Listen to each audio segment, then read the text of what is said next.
बिहार में इसी साल विधानसभा चुनाव होने हैं। इसी बीच 80वें दिन ओबीसी की पार्टी एआईएमआईएम ने महागठबंधन में शामिल होने की अपनी कोशिशें तेज कर दी है। एआईएमआईएम की ओर से आरजेडी को गठबंधन का प्रस्ताव देने के लिए पत्र लिखा गया था, लेकिन आरजेडी ने इस पर अब तक कोई स्पष्ट निर्णय नहीं लिया है। बिहार प्रदेश अध्यक्ष और विधायक अख्तरुल इमान अपने समर्थकों के साथ पटना में राबड़ी देवी के सरकारी आवास पर प्रदर्शन करने पहुंचे। इस दौरान वे ढोल लेकर नारेबाजी करते हुए मार्च कर रहे थे। एआईएमआईएम नेताओं की कोशिश थी कि वे लालू यादव और तेजस्वी यादव से मुलाकात करके गठबंधन की बात करें, लेकिन वहां कोई भी नेता उनसे नहीं मिला।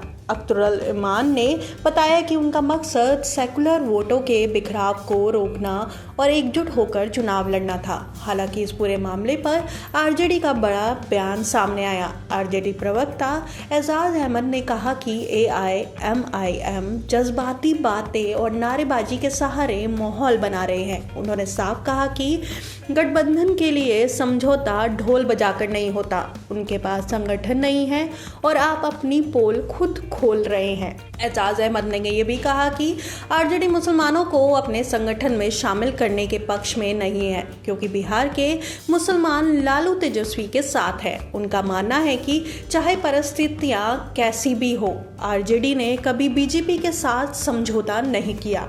जेडीयू प्रवक्ता अरविंद निशान ने भी इस पर प्रतिक्रिया दी। उन्होंने कहा कि एआईएमआईएम का आरजेडी से गठबंधन की चाह महागठबंधन के अंदर का मामला है, लेकिन लालू तेजस्वी को एम का प्रतिनिधित्व नहीं चाहिए।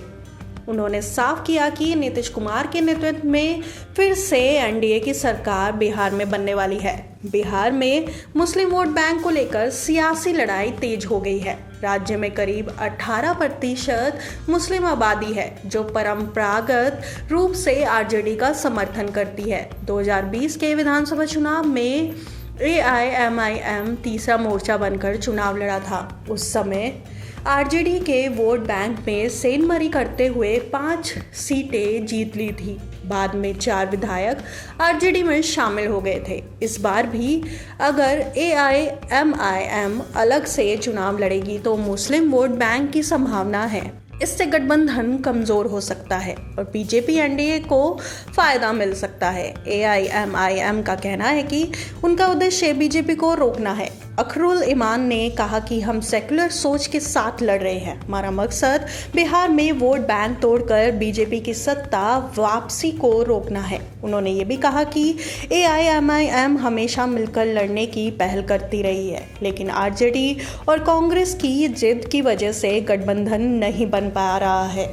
सियासी विश्लेषक मानते हैं कि एआईएमआईएम की एंट्री से महागठबंधन की राह मुश्किल हो गई है।